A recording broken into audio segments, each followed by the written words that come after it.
At 0915 hours on October 23, 1942, the morning sun breaks across the North African desert at El Alamein.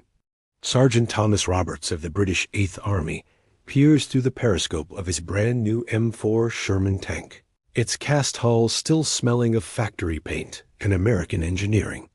Across the sand-swept expanse, German Panzer IV tanks take up defensive positions, their crews veterans of 2 years of desert warfare. Within 72 hours, these two machines will collide in what becomes the first major confrontation between the war's most produced tanks. The Sherman, 49,324 units built. The Panzer IV, 8,553 manufactured. Together, they fought in every theater from the Sahara to the Siegfried Line, from Sicily to the Seine. But here lies history's paradox. The tank that seemed technically superior on paper often lost the battles that mattered. This is not a story about which tank could penetrate more armor or survive more hits. This is the story of how industrial capacity, tactical doctrine, and crew survival shaped the outcome of World War II more than any single technical specification ever could. In 1936, the Krupp Design Bureau in Essen, Germany completes specifications for what they designate the Panzer Kampfwagen IV. The German Army demands a medium tank weighing approximately 18 tons, equipped with a short-barreled 7.5 centimeters WK-37L 24 gun. This weapon fires high explosive shells at a muzzle velocity of 385 meters per second, deliberately designed not as a tank destroyer, but as an infantry support vehicle.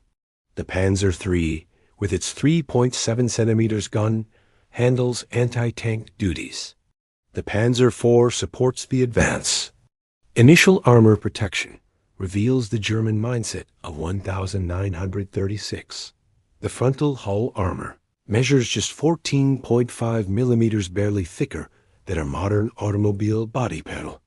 The turret front offers 20 millimeters of protection. At the Kummersdorf Proving Grounds outside Berlin, test firings demonstrate these plates will stop rifle-caliber bullets and shell fragments, but little else. German doctrine assumes speed, surprise, and combined arms tactics will protect the tanks, not thick armor. They prepare to fight the last war, not the next one. The Panzer IV enters production in October 1937. Monthly output at the Krupp-Gruson Works in Magdeburg reaches just 15 tanks. The entire first production run, designated AUSFA, totals only 35 vehicles. Each tank cost the German treasury 103,462 Reichsmarks, equivalent to approximately $490,000 in 2000 currency values. Germany possesses neither the industrial infrastructure nor the raw materials for mass production. What they possess instead is experienced crews, sophisticated tactics, and tanks designed by engineers who understand armored warfare. Across the Atlantic Ocean, American military planners watched the German blitzkrieg through France in May 1940 with growing alarm. The United States possesses exactly 464 tanks, most of them obsolete. The M2 medium tank mounts a 37 millimeters gun in a hull bristling with machine guns, a design philosophy rooted in the static warfare of 1918. Army Chief of Staff General George C. Marshall authorizes emergency tank development. The specifications call for something unprecedented, a medium tank suitable for mass production by America's automotive industry. The Aberdeen Proving Ground in Maryland becomes the crucible. Engineers from the Rock Island Arsenal work alongside representatives from major automotive manufacturers, Chrysler, Ford, General Motors, Fisher Body. They examine captured German tanks, study British combat reports from North Africa, and reach a radical conclusion. The new American tank must be designed not by tank specialists, but by automotive engineers who understand assembly line production. The prototype, designated T6, emerges in September 1941. The Army accepts it as the medium tank M4 in October, 1 month before Pearl Harbor brings America into the war.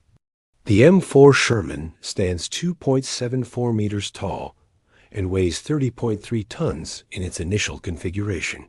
The frontal armor measures 51 millimeters at 56 degrees of slope, providing effective protection equivalent to 76 millimeters of vertical armor. The main armament, a 75 millimeters M3 gun, fires armor-piercing rounds at 619 meters per second. This combination makes it roughly equivalent to the early Panzer IV variants it will encounter in North Africa. But the real revolution lies not in these specifications, but in what happened 6,000 miles away in Michigan. In Warren, Michigan, construction begins on the Detroit Tank Arsenal in September 1940, before the Sherman design even exists. The Chrysler Corporation builds a facility spanning 113 acres under a single roof. The assembly line stretches more than a quarter mile. When production begins in April 1942, the arsenal operates 3 shifts, 24 hours daily, 7 days weekly. By December 1942, 5,000 workers set a monthly record. 907 Sherman tanks completed in 31 days. That averages 1 complete tank every 52 minutes around the clock for an entire month. Germany never matches this tempo. At peak production in December 1943, all German factories combined manufacture 354 Panzer IV tanks, less than 40% of Detroit's output from a single facility. The arithmetic of attrition warfare becomes brutally simple. American factories will replace destroyed tanks faster than German guns can knock them out.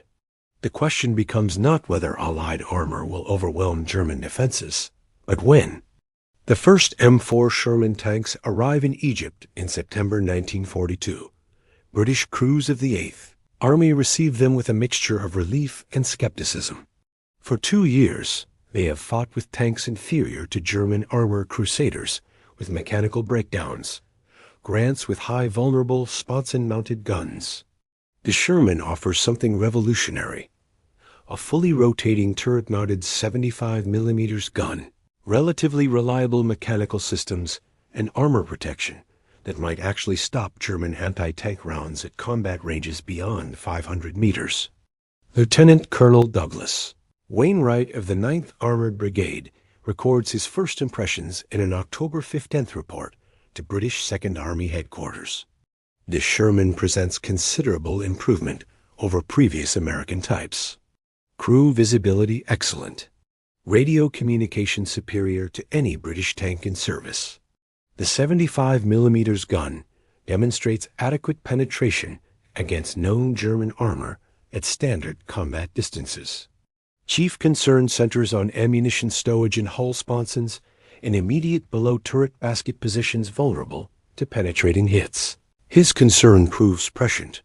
When Operation Lightfoot begins at 2,140 hours on October 23, 1942, the British commit 252 Sherman tanks against German defensive positions at El Alamein. Rommel's Afrika Korps deploys approximately 30 Panzer IV tanks armed with the short 75 mm gun, along with roughly 80 Panzer III medium tanks. The Germans possess numerical inferiority, but positional advantage. They occupy prepared defensive positions with overlapping fields of fire. The British must advance across open ground under observed artillery fire. The engagement patterns reveal tactical realities that will define the Sherman Panzer IV rivalry throughout the war. At ranges beyond 1,200 meters, neither tank's gun can reliably penetrate the other's frontal armor. As ranges close to 800 meters, both weapons become lethal against frontal hits. Below 500 meters, side and rear armor become vulnerable. The tanks themselves prove roughly equivalent. The difference lies in doctrine and deployment. German crews employ defensive tactics perfected in 2 years of desert warfare. They position their Panzer IVs hull down behind ridges, showing only their turrets to advancing British tanks. They allow enemy armor to approach to within 800 meters before opening fire. They coordinate with anti-tank guns, particularly the devastating 88 mm flak guns pressed into anti-armor service, creating integrated killing zones. British Shermans advancing in the open present larger targets. German doctrine emphasizes first-round accuracy. Their crews train extensively in range estimation and target identification. These advantages matter more than technical specifications. But the British possess the decisive advantage: numbers. For every Panzer IV knocked out, 2 Shermans continue the advance. German workshops can repair damaged tanks if they control the battlefield. But at El Alamein, the British control the battlefield after each engagement. Disabled German tanks cannot be recovered. The arithmetic of attrition crushes Rommel's armor. By November 4th, when the Afrika Korps begins its retreat toward Tunisia, the Panzer divisions report just 35 operational tanks of all types. The British have lost more than 500 tanks, but their workshops recover and repair most of them. More importantly, replacement Shermans already steam toward Egyptian ports. The El Alamein engagement establishes patterns that repeat throughout the war. In individual tank versus tank encounters, German crews with superior training often prevail. But the Sherman's advantage lies in operational sustainability. An after-action analysis by British 8th Army Headquarters in December 1942 documents that 62% of Sherman tanks hit by German fire remain repairable and return to service within 72 hours. The comparable figure for German tanks abandoned in British-controlled territory: 0% operational recovery. Logistics defeats tactics. Industrial capacity defeats individual skill. The encounter with Soviet T-34 tanks on the Eastern Front in 1941 shocks German tank designers into recognition. The Panzer IV's short-barreled gun and thin armor have become obsolete. In March 1942, the Panzer IVA USFF2 variant enters production with a revolutionary upgrade, the 7.5 cm KWK-40L-43 gun. This longer-barreled weapon fires armor-piercing rounds at 740 meters per second, a 92% increase in muzzle velocity over the original gun. At 500 meters, it can penetrate 77 millimeters of vertical armor. Suddenly, the Panzer IV transforms from infantry support vehicle to effective tank destroyer. The Germans redesignate the upgraded vehicle as the Panzer IVA USFG and begin mass production in May 1942. Frontal armor increases to 50 millimeters on both hull and turret. Additional 30 millimeter applique plates bolted to the front provide supplementary protection, creating effective frontal armor of 80 millimeters. Weight increases to 23.6 tons. The Maybach HL 120 TRM engine, still producing just 300 horsepower, now strains to move this heavier vehicle. Top speed drops from 42 kilometers per hour to 38 kilometers per hour. The Panzer IV trades mobility for firepower and protection.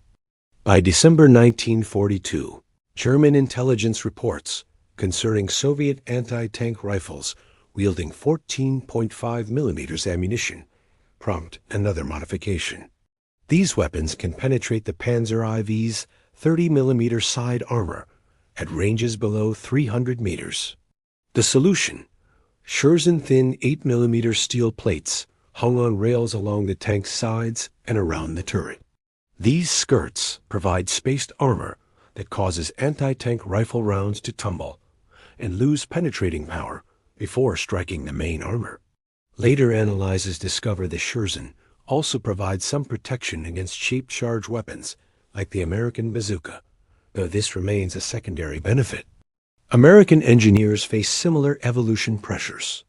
By early 1943, intelligence reports from North Africa and Sicily indicate that newer German tanks, particularly the Tiger I and Panther, possess armor and firepower superior to the Sherman's 75 mm gun.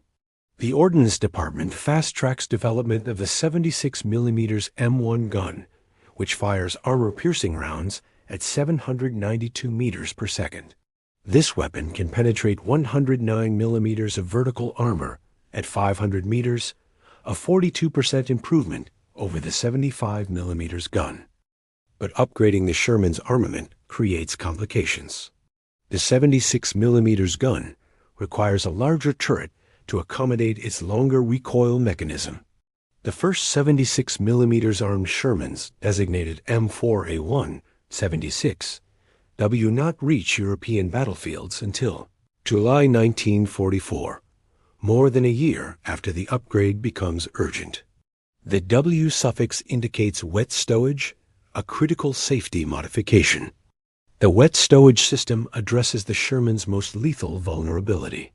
Early Sherman tanks stow main gun ammunition in sponsons, protruding from the hull sides, positioned at shoulder height for the loader's convenience. When German armor-piercing rounds penetrate the hull, they frequently strike these ammunition racks, igniting propellant charges and causing catastrophic fires. Crew survival rates from penetrating hits on early, dry stowage Shermans average just 52%. The tank earns a grim nickname among German crews, Tommy Cooker or Ronson, after the cigarette lighter advertised as "Light's first time, every time." The wet stowage modification relocates all main gun ammunition to the hull floor beneath the turret basket. Each round sits in a sealed container surrounded by a water glycol mixture. When a penetrating hit strikes an ammunition rack, the liquid absorbs heat and suppresses propellant ignition. Field testing at Aberdeen Proving Ground demonstrates dramatic results. Wet stowage reduces the probability of ammunition fires from 60% to 15%. By February 1944, all Sherman production incorporates wet stowage. Crew survival rates from penetrating hits increase to 76%. The Germans make no comparable modification to the Panzer IV. They position ammunition in floor racks and along hull sides without fire suppression systems. When Allied guns penetrate Panzer IV armor, the resulting fires prove equally catastrophic. A September 1944 analysis by British 2nd Army documents that 82% of penetrated Panzer IV tanks suffer total loss, with crew casualty rates of 69%. The Panzer IV's crew survival statistics remain inferior to upgraded Shermans throughout the war's final 18 months. These modifications illustrate contrasting design philosophies. German engineers create technically sophisticated solutions, longer guns, thicker armor, refined optics within production constraints imposed by limited industrial capacity. American engineers prioritize crew survivability and ease of maintenance within a framework of unlimited industrial production.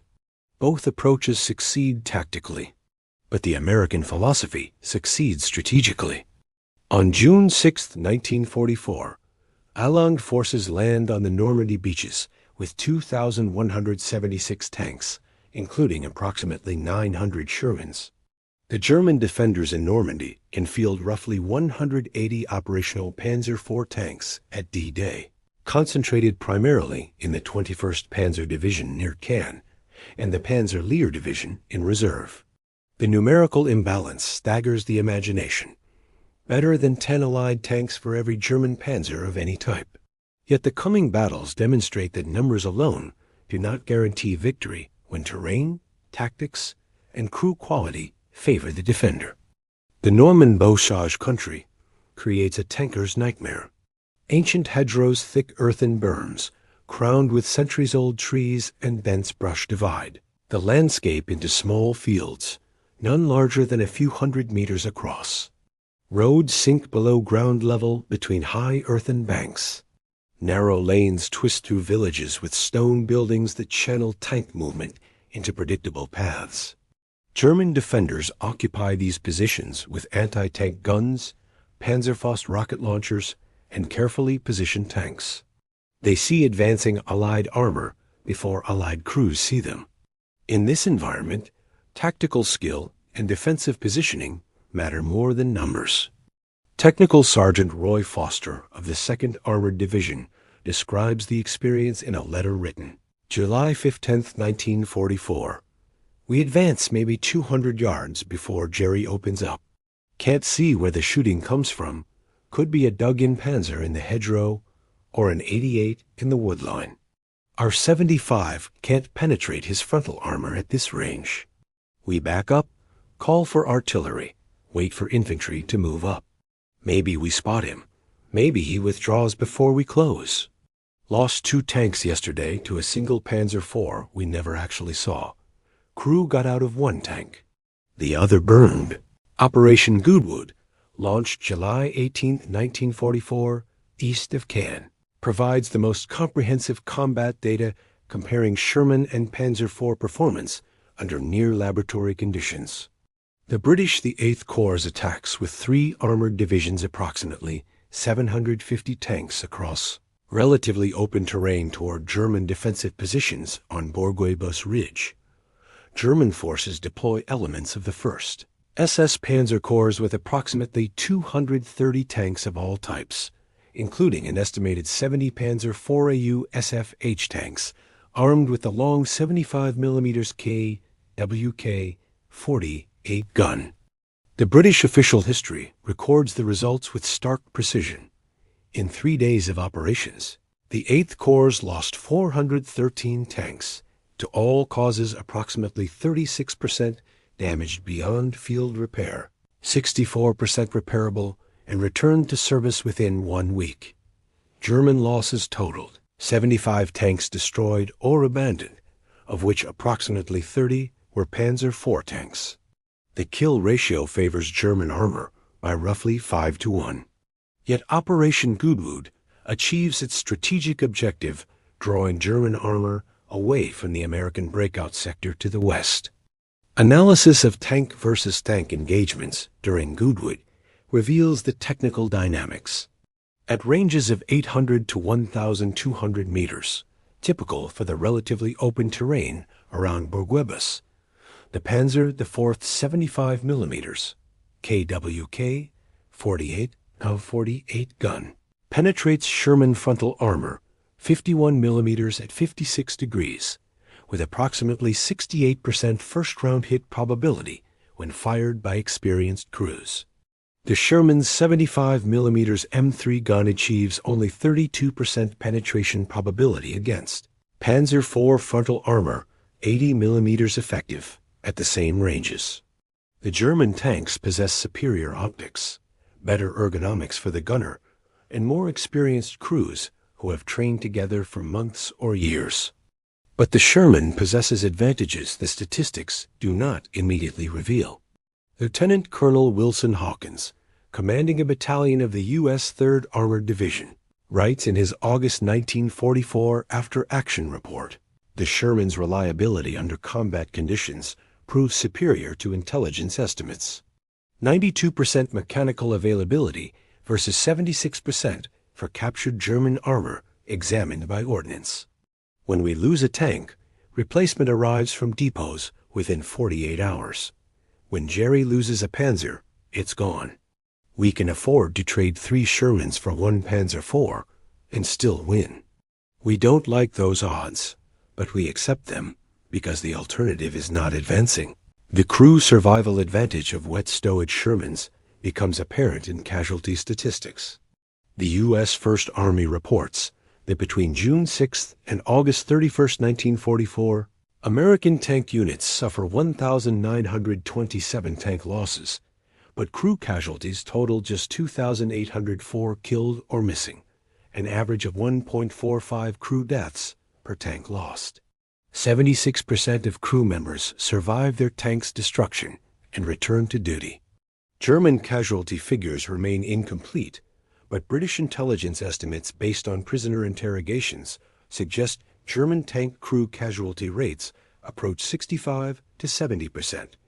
Nearly 1 crew member per tank lost, killed, or seriously wounded. The Sherman kills German tanks. But it keeps American crews alive to fight again. The Normandy campaign demonstrates the paradox at the heart of the Sherman Panzer IV rivalry. In individual engagements under favorable conditions, the Panzer IV proves the superior fighting vehicle. German crews exploit better optics, superior main guns, and excellent tactical training to achieve favorable kill ratios. But the Sherman wins the campaign. By August 25th, when Allied forces liberate Paris, German armor in Normandy has effectively ceased to exist as a cohesive fighting force. The Americans and British have lost more than 4,000 tanks and replaced them all. Logistics and industrial capacity defeat tactical excellence. The final accounting reveals the brutal mathematics of industrial warfare. Between April 1942 and May 1945, American factories produced 49,324 Sherman tanks of all variants across 11 manufacturing facilities. This represents an average of 1,290 tanks per month for 38 consecutive months, 43 tanks every single day, including Sundays and holidays. The Detroit tank arsenal alone completes 22,234 Shermans. Peak monthly production across all plants reaches 2,020 tanks in March 1943. At that rate, American industry produces more Sherman tanks every 10 days than Germany manufactured Panzer IV tanks in the entire year of 1940. German Panzer IV production follows a different trajectory. From 1937 through 1945, German industry completes 8,553 Panzer IV tanks of all variants. Monthly production peaks at 354 tanks. In December 1943, barely 17% of American peak production. The German war economy cannot match American output. Steel allocation, machine tool availability, factory bombing, and transportation disruptions constrained German tank production throughout the war. By 1944, German factories struggled to produce 200 Panzer IV tanks monthly, while American plants deliver 10 times that number of Shermans. Quality cannot overcome such quantitative disparity. The German training manual, Tiger Fieber, instructs Tiger tank crews that they must destroy at least 5 enemy tanks to justify the Tiger's cost and production effort. No such expectation burdens Sherman crews. American tactical doctrine assumes numerical superiority. If 3 Shermans must be lost to destroy 1 German tank, the loss is acceptable, provided those Shermans are replaced before the next engagement. And they are, every time. The crew training differential magnifies these production imbalances. By 1943, German tank crews receive abbreviated training due to fuel shortages and operational urgency. Panzer crew training that required 6 months in 1941 shrinks to 10 weeks by late 1943. Crews arrive at frontline units with minimal gunnery practice and inadequate mechanical training. By contrast, American tank crew training maintains consistent standards throughout the war. Armored Force training centers at Fort Knox and Fort Benning graduate crews with 17 weeks of standardized instruction. Sherman crew quality improves as the war progresses, while Panzer crew quality deteriorates.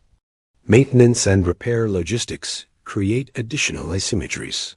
The Sherman shares components with dozens of other American vehicles.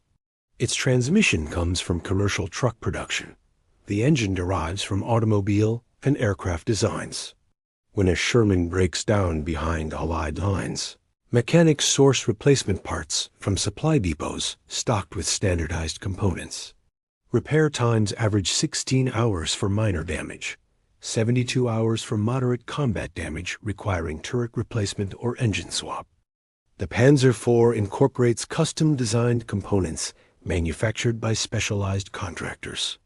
When a transmission fails, replacement requires shipping from German factories, if the factory still operates and transportation remains available. Repair times for Panzer IV tanks with moderate combat damage average 5 to 7 days when replacement parts are available. By 1944, many damaged Panzer IV tanks are abandoned for lack of spare parts. Allied intelligence analyses of captured German vehicle parks document dozens of Panzer IV hulls awaiting parts that never arrive. The final campaigns of the war expose the cumulative effects of these asymmetries. During the Ardennes Offensive in December 1944, Germany's last major armored attack, the Wehrmacht commits approximately 240 Panzer IV tanks among 1,400 total armored vehicles. Allied forces in the Ardennes sector initially deploy roughly 700 Sherman tanks. After initial German gains, Allied reinforcements pour into the battle. By December 26th, American tank strength in the Ardennes exceeds 1,500 Shermans. German strength declines daily through combat losses, mechanical breakdowns, and fuel exhaustion. By January 25, 1945, when the offensive concludes, German forces have lost approximately 600 armored vehicles of all types, more than 50% of committed strength. American losses total approximately 730 tanks, but 520 are recovered and returned to service. The industrial disparity proves insurmountable. The final Panzer IV tanks remain in combat until May 8, 1945. Last recorded engagement between Shermans and Panzer IVs occurs on May 7th near Torgau, Germany, as American and Soviet forces link up along the Elbe River. A Soviet historical account documents a German Panzer IV AUSFJ firing on advancing Soviet IS-2 heavy tanks before being destroyed by return fire. The war in Europe ends 24 hours later. So which tank really ruled the battlefield, the Panzer IV or the Sherman? The question contains a false premise. Battlefield dominance in World War II depended not on individual technical superiority, but on operational systems, production capacity, logistics networks, crew training, tactical doctrine, and strategic planning. The Panzer IV possessed superior main armament in most variants after early 1942. German crews demonstrated higher average skill levels. German tactical doctrine emphasized quality over quantity.